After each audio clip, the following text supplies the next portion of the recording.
Hello everyone, this is Nilesh Kumar Gupta and you are watching NG Physics classes. पिछले term पे मैंने आप लोगों को एंगुलर मोमेंटम के बारे में बताया, फिर मैंने आपको एंगुलर मोमेंटम और मोमेंट ऑफ इनर्शिया के बीच में रिलेशन भी डेवलप कराया। हमारा रिलेशन आया था L बराबर आई ओमेगा और कुछ एक आध तो न्यूमेरिकल बताए थे। ऐसा है या नहीं है? आज उसी कड़ी में हम लोग आगे बढ़ रहे हैं। बीच में शायद हम लोगों ने कुछ न्यूमेरिकल हमारे रह गए थे, है ना? बीच में नहीं, कंटिन्यूटी में चल रहे हैं हम लोग। तो उसके बाद हमारे सामने अगला न्यूमेरिकल दिया हुआ है। उस न्यूमेरिकल में मुझसे वो कह रहा है एक रिंग है। कहा है? हाँ, कहा है? रिंग जानते हो? स्वतः जानकार है, ऐसी बात नहीं। तो जो कह रहा हूं पट्टा मोते कि रिंग को मास है 0.5 किलोग्राम। क्या कह रहा है? 0.5 किलोग्राम का है काय को। हाँ, क्लियर। और रिंग का डायमीटर दे रहा है 0.5 मीटर। क्या दे रहा है? 0.5 मीटर। डायमीटर दे रहा है तो रेडियस निकालना तो आपके बाएं हाथ का खेल है। कभी निकाल लिया आज तक रेडियस? अच्छा, बताइए रेडियस कहाँ होगी जाके, देखे कौन सा बता रहे हो मुंह में दी। तो भैया मैंने बचपन में पढ़ी है R बराबर T/2 0.5/2 कहा जागो। क्लियर है? हुए को परेशानी हो तो बताए। ठीक है, आगे वो बोल रहा है कि रिंग का मास इतना है, डायमीटर इतना है और रिंग है ना घूम रही है।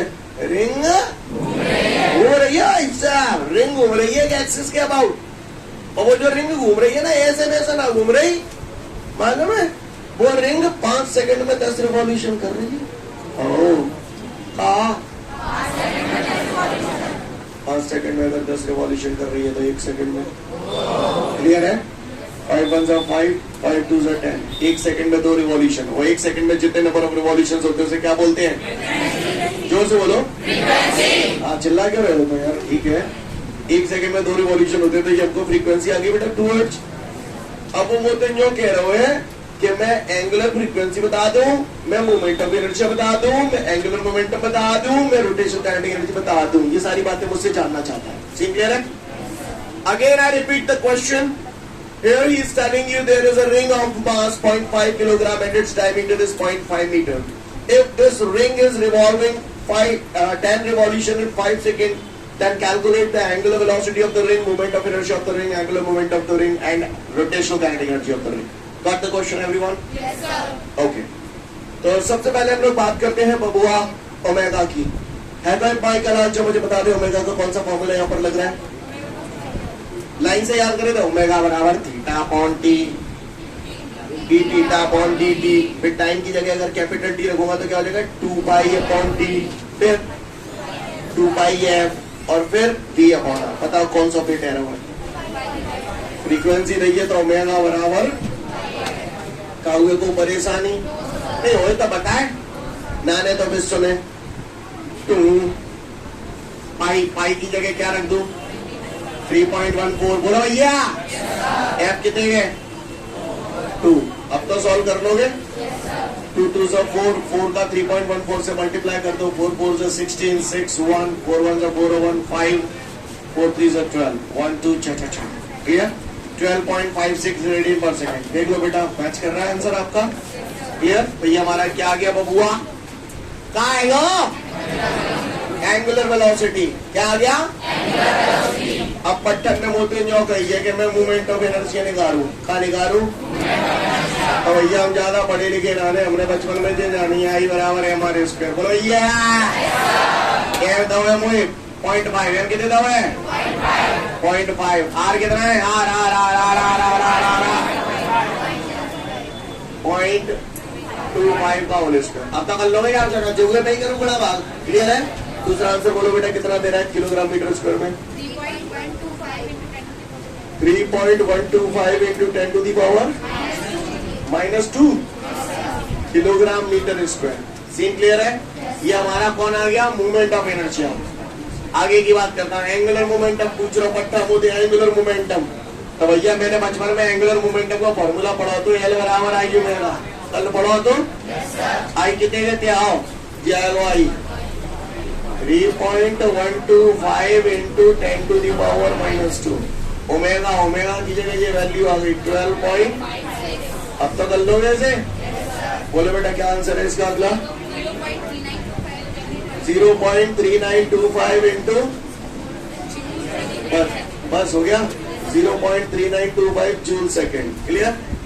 इसके बाद आगे की कहानी, एंगुलर मोमेंटम के बाद हमारे को कह रहा है रोटेशनल काइनेटिक एनर्जी निकाल रू। तो रोटेशनल काइनेटिक एनर्जी का फॉर्मूला मैंने पढ़ा है बचपन में, E बराबर हाफ आई ओमेगा स्क्वायर। बोलो भैया, ठीक है। हाफ आई कितने का ला रे? ये आई तो ये 3.125 इंटू 10 टू दी पावर -2। ये तो आई है वो। ओमेगा कितने का ला रे? 12.56 स्क्वायर है तो स्क्वायर कर दूं। अब तो सॉल्व कर लोगे इसे। आंसर बोले कितना जूल? 2.46 जूल। बाकी के लोगों को बोलने की जरूरत नहीं, जो क्वेश्चन पढ़ेगा वही बोलेगा बस, ठीक है ना? वैसे वो बोलेगा नहीं, फिर बाद में सब चिल्लाएंगे। क्लियर? तो 2.46 जूल से क्लियर है सभी को? सारी चीजें आ गई हमारी, कोई दिक्कत कर पाएंगे हम लोग? फटाफट इसे नोट डाउन कर ले, फिर मैं आगे की बात करूंगा। इसके बाद हमारे सामने अगला न्यूमेरिकल दे रहा है। उसमें मालूम होता क्या कह रहे हो? यो कह रहे हो एक हाइड्रोजन एटम है। हाँ, और हाइड्रोजन एटम में जो न्यूक्लियस होता है ना, न्यूक्लियस में पॉजिटिव चार्ज होता है, देख तो जानते होंगे। हुए ना जान नहीं? ठीक है। और न्यूक्लियस के चारों तरफ कौन घूमता है? हाँ, जैसे गंज के चारों तरफ आप लोग घूमते हो ना, वैसे न्यूक्लियस के चारों तरफ इलेक्ट्रॉन घूमता है। क्लियर? कौन घूमता है?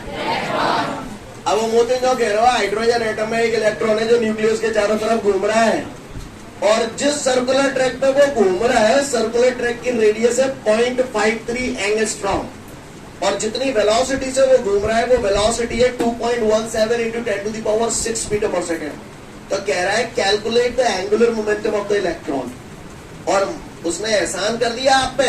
ये मास ऑफ द इलेक्ट्रॉन देखिए 9.1 into 10 to the power -31 kg।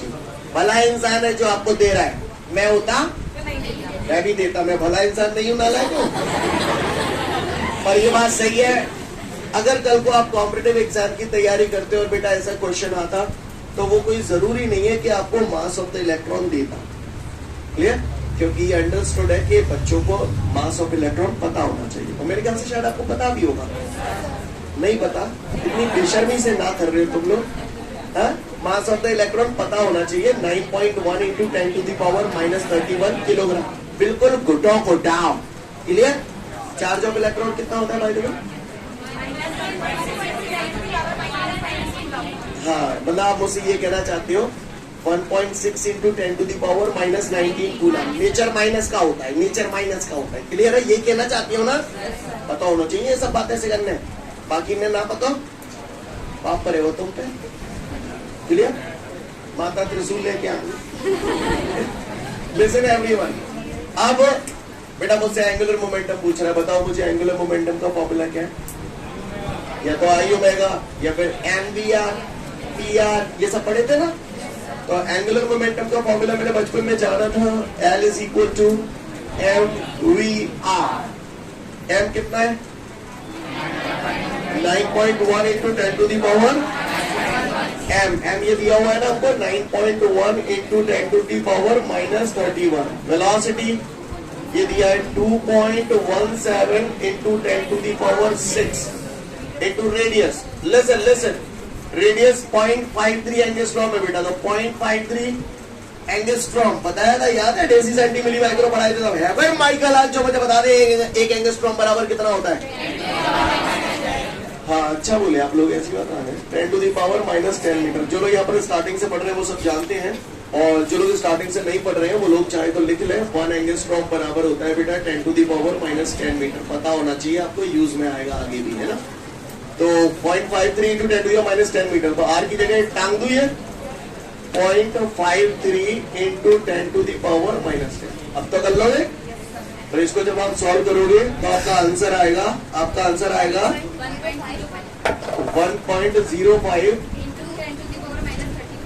-34 joule second. Clear है? हाँ, बात एक की है, वो जूल सेकेंड या किलोग्राम मीटर स्क्वायर पर सेकेंड चलेगा, कोई इशू नहीं है। बात समझ में आ रही है सभी को? कोई दिक्कत? कर पाएंगे नहीं कर पाएंगे?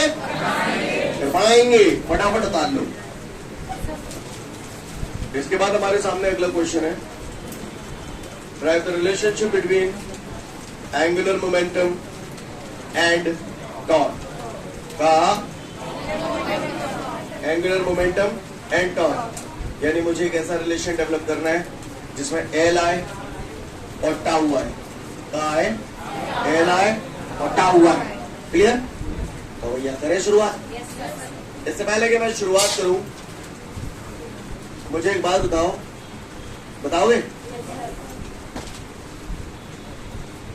आई अल्फा काय के बराबर होता है? आगे ना बात में मारो तो टाउ, कल प्रूव कराया था टाउ बराबर आई अल्फा। कराओ तो नहीं कराओ तो? कराओ तो नहीं कराओ तो? ठीक है, कि तुम अगर आई अल्फा लिखो आ जाए, मैं बाकी जगह टाउ लिख दो तो तुम्हें बुरा तो नहीं लगेगा? अच्छा, क्या एक्सेलरेशन को कैसे डिनोट करते? एक्सेलरेशन को आप सही बोलो ना, कितनी ताकत है इसमें नहीं? और एंगुलर एक्सेलरेशन को अल्फा। और यार मैंने सुना है angular acceleration alpha is equal to क्या फॉर्मूला लिखते हैं? डी ओमेगा अपॉन, बताइए दी, बताइए दी, बताइए दी। आप तो मैं बाहर में ले चलूं यारो, बचपन में ये सुना था एल बराबर आई ओमेगा। बोलो, सुना था नहीं सुना था? सुना था। Differentiating both side with respect to T, differentiating both side with respect to T, दोनों तरफ टी के रिस्पेक्ट में डिफरेंशियल करने पर तो नजारा ऐसा हो जाएगा, टी के रिस्पेक्ट में दोनों तरफ डिफरेंशियल कर दिया। क्लियर है सिर्फ? अच्छी बात है। dl अपॉन dt बराबर, आई बाहर आ गया, अंतर बच गया डी ओमेगा अपॉन dt। अब देखो परेशान, dl अपॉन dt बराबर, आगे आप बताओ, आई भैंसों की भैंसों, इसके बारे में कुछ कहना चाहिए? अल्फा, क्योंकि हमने पढ़ा है angular acceleration is equal to angular velocity upon time. पढ़े नहीं पढ़े? तो dl अपॉन dt बराबर कुछ कहना चाहोगे? टाउ। तो ये आ गया हमारा रिलेशन, टाउ बराबर dl upon dt। Clear? This is the relationship between angular momentum and torque. Scene clear है सभी को? फटाफट देखो फिर आगे बढ़ूंगा। अब हमारे सामने अगला क्वेश्चन है, define law of conservation of angular momentum. ध्यान से सुनिएगा इसको।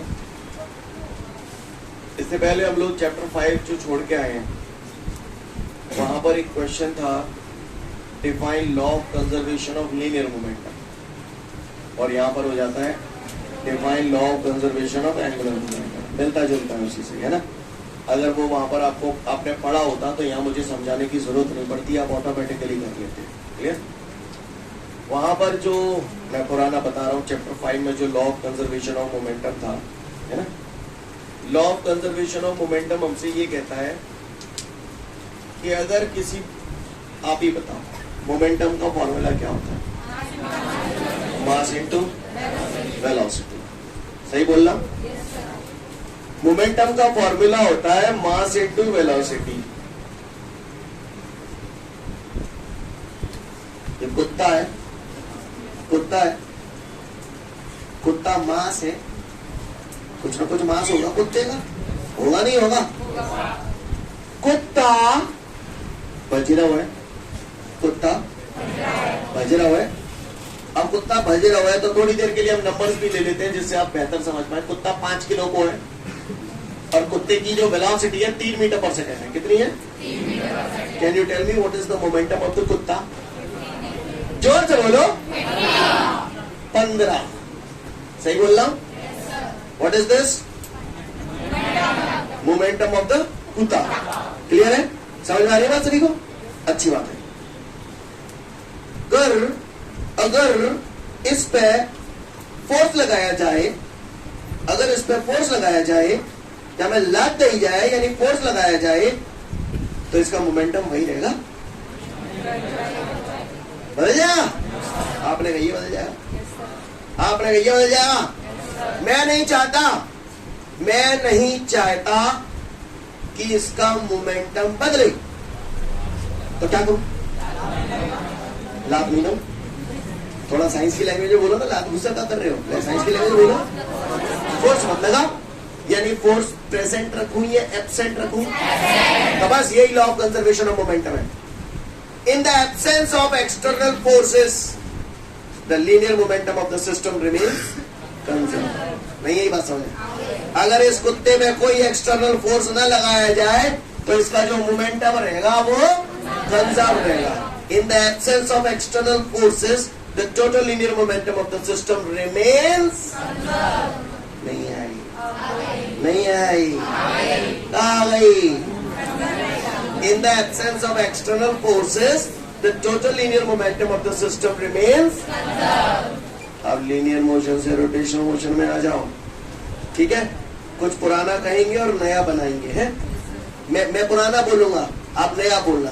नए जमाने के हो ना आप लोग, मैं ओल्डीज हूं, है?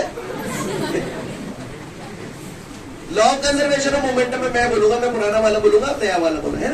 सोच समझ के, चूतियों की तरह रिएक्ट मत करना। इन the absence of external forces. अच्छा, मैं फोर्स बोले तो तुम टॉर्क बोलोगे? अच्छा, टॉर्क अगर एब्सेंट हो तो जाको मतलब टॉर्क की वैल्यू कितनी होगी? जी हाँ मेरे भाइयों, 0। सही बोला आपने, बिल्कुल सही बोला। सी क्लियर है? In the absence of external, मैं तो अपना बोल रहा हूं। इन the absence of external forces the total linear momentum of the system remains conserve.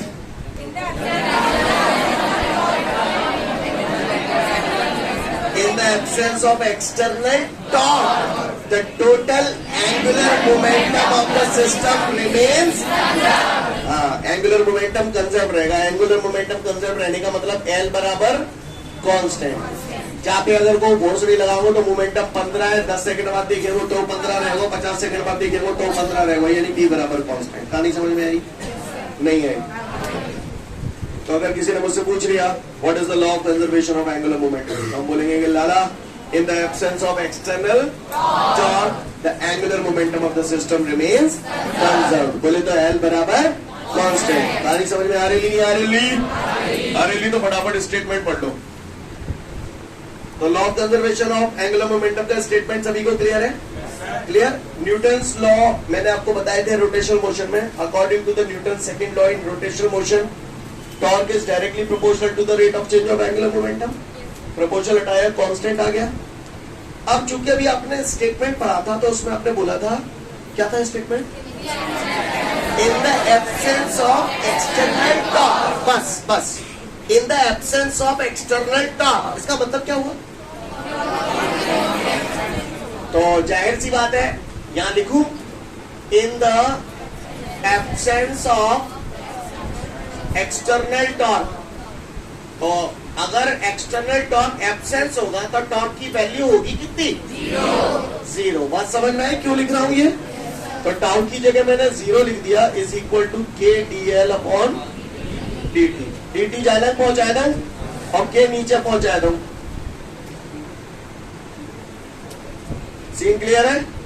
बात समझ में आ रही है सभी को? तो DL बराबर 0 का मल्टीप्लाई dt दे 0 अपॉन के 0। बोलो ये DL बराबर 0। दोनों तरफ इंटीग्रेशन कर दिया, इंटीग्रेशन और DL L, और 0 का इंटीग्रेशन टिंडे कांस्टेंट। इंटीग्रेशन में फॉर्मूला बताया था, integration of 0 dx is equal to constant. तो integration of 0 is equal to constant. Scene clear है? बात समझ में आ रही है? और आगे बढ़ाना चाहूं, वैसे तो यहाँ तक आप कर दो पर्याप्त है। L बराबर आई ओमेगा भी पढ़ा करना, तो इसे ऐसे भी लिख सकता हूं, L बराबर आई ओमेगा बराबर कांस्टेंट। बहुत सारे क्वेश्चन बनते हैं इनमें। और आगे बढ़ाना चाहूं तो I की जगह mr² भी लिख सकता हूं, ओमेगा की जगह 2πf 2π/T, ये सब भी कर सकता हूँ। दुनिया भर के फॉर्मूले यहाँ बना सकता हूँ। कहानी समझ में आ रही है? सीन क्लियर है? पहले तो आप इतने पढ़ लो, फिर मैं आगे की बात करूंगा आपसे। तो यहां तक हम लोगों ने law of conservation of angular momentum के बारे में जाना।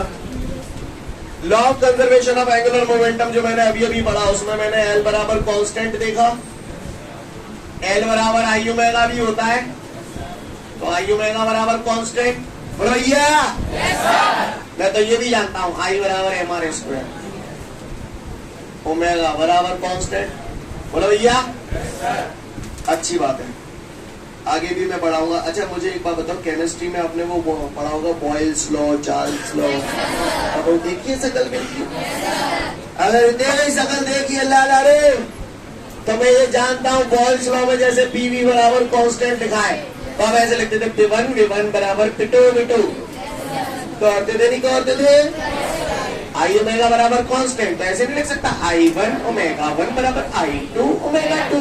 बोलो भैया, ऐसे बहुत सारे बना सकता हूँ, इसको भी लिख सकता हूँ M1 R1 स्क्वायर ओमेगा 1 बराबर M2 R2 square omega 2।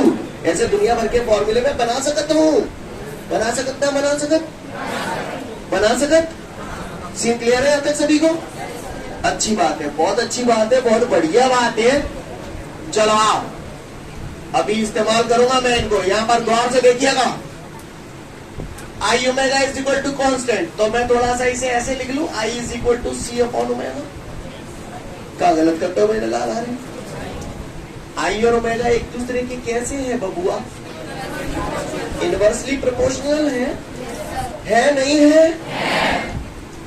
Inversely proportional है तो आई बढ़ेगा तो ओमेगा, अच्छा, और आई कम होगा तो ओमेगा है, अच्छा, ये कहीं का है नहीं, सुन ले लल्ला।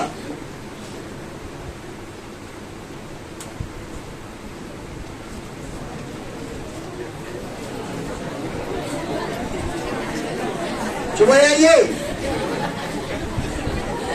ये टेबल है, नीचे एक टेबल है ये, और ये रोटेटिंग टेबल है, घूम रही है, टेबल घूम रही है, और टेबल के ऊपर बंदा, हाँ, तो टेबल घूम रही है तो बंदा घूम रहा है। एक्सिस ऑफ रोटेशन बताओ कैसे होगी? बोलो भैया। अच्छा, ये इसके हाथ में डंबल्स हैं,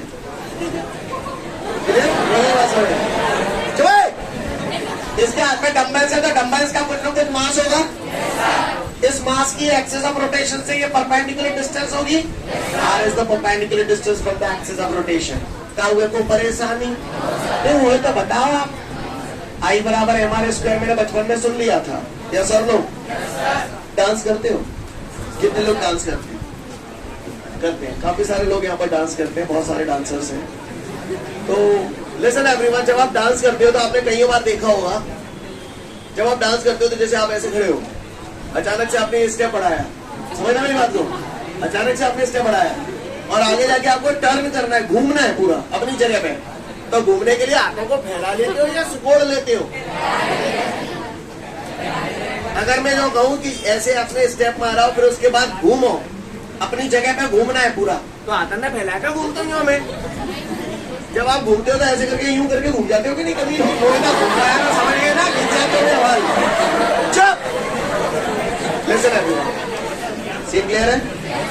तो जब भी आप घूमते हो आपको तेजी से अगर राउंड लेना है अपनी जगह पे, तो ऐसी सिचुएशन में आप अपने हाथों को सिकोड़ लेते हो। सिकोड़ने से आपकी जो स्पीड होती है वो बढ़ जाती है। अब ऐसा क्या हो गया कि स्पीड बढ़ जाती है? गौर से देखिए, वो कह रहा है ये बंदा है, ये घूम रहा है, अचानक से अगर ये अपने हाथों को सिकोड़ ले तो इसकी वेलोसिटी जो होती है घूमने की वो बढ़ जाती है। तो क्यों बढ़ जाती है? कारण समझे। अब भाई मास यहाँ है, एक्सिस ऑफ रोटेशन से परपेंडिकुलर डिस्टेंस ये है, अचानक से अगर अपनी ये हाथ सिकोड़ के नीचे कर लेगा तो बताओ आर की वैल्यू मतलब कम हो जाएगी। जीरो का एक्सेस बनाने का साइड में धरो तो आर कम है जागो, आर कम है जागो तो मोमेंट ऑफ इनर्शिया कम है जागो, क्योंकि डायरेक्टली प्रोपोर्शनल है, और मोमेंट ऑफ इनर्शिया कम है जागो तो एंगुलर वेलोसिटी नहीं। यही बात समझ रहे हैं? This is the example of law of conservation of momentum. समझ में आ रही है बात? कोई बंदा रोटेटिंग टेबल पे उसके हाथ फैले हुए हैं, अचानक से अगर वो अपने हाथ सिकोड़ लेता है तो ऐसा करने से उसकी एंगुलर वेलोसिटी बढ़ जाती है। तो क्यों बढ़ रही है समझ में आई? हाथ सिकोड़ने से मोमेंट ऑफ इनर्शिया क्या हो जाता है? कम हो जाता है। क्यों कम हुआ समझ में आई बात? क्योंकि इस मास की एक्सेस ऑफ रोटेशन से जो परपेंडिकुलर डिस्टेंस है वो कम हो जाती है। समझ में आई ना? रीजन समझ में आया? तो हाथ जब सिकोड़ेगा तो मूवमेंट ऑफ इनर्शिया कम हो जाएगा, और मूवमेंट ऑफ इनर्शिया कम हो जाएगा तो एंगुलर वेलोसिटी बढ़ जाएगी। नहीं है बात समझ में? गोताखोरी को कंपटीशन है रहा है काय को? हाँ, जैसे ये स्विमिंग पूल है, क्या है ये? हाँ, और ये ऊपर पे वो बंदा जंप ले रहा है, समझना? जंप ले रहा है, तो भैया वो विनर होगा जो सबसे ज्यादा गहराई में जाएगा। सबसे ज्यादा गहराई में वही जाएगा जो जिसकी एंगुलर वेलोसिटी ज्यादा होगी, तो ना? तो आपने देखा होगा जब वो बंदा जंप लेता है, देखे होंगे आपने इस टाइप के पता नाम के खेंगड़ा, तो देखे हुए तो तुमने देखा होगा वो यहाँ पे खड़ा है स्टाइल मारेगा, यूं करेगा, यूं करेगा, फिर वो लोग करता है कि नहीं करता? लिसन एवरीवन, जब वो ऐसा करता है तो बॉडी को सिकोड़ लेता है बिल्कुल, और जब जंप करता है तो पैरों को पकड़ लेता है, गोल घूमता हुआ जाता है। यस और नो? तो जब वो बॉडी को ऐसे सिकोड़ लेगा तो जाहिर सी बात है ऐसी सिचुएशन में मूवमेंट ऑफ इनर्शिया क्या हो जाएगा? और मूवमेंट ऑफ इनर्शिया कम हो जाएगा तो एंगुलर वेलोसिटी, वो एंगुलर वेलोसिटी बढ़ जाएगी तो वो ज्यादा गहराई तक जाए। समझ में आ रही बात? तो ये हमारे हुए एग्जाम्पल्स ऑफ एंगुलर मोमेंटम, ये दिए हुए हैं आपको। इसके बाद क्लियर है? पढ़ लेंगे हम लोग इन्हें अच्छे से। आज के लिए कहानी खत्म करें, कल फिर मिलते हैं। Thank you everyone, have a great day to all of you guys. जय हिंद।